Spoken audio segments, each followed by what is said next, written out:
Você dorme, mas ainda acorda cansado?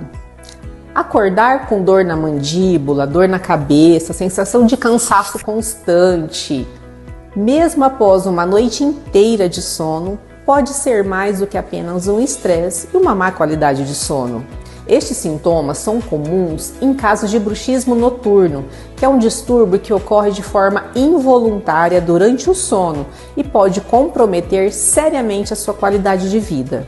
Com um tratamento adequado, é possível proteger os seus dentes, aliviar todas essas dores e, principalmente, voltar a ter noites realmente restauradoras. Se você se identificou com esses sinais, agende já uma consulta, que eu tenho muitos casos tratados com sucesso. Olhe os depoimentos no meu Instagram. Eu estou aqui para te ajudar com um tratamento individualizado, acolhedor e focado no seu bem-estar.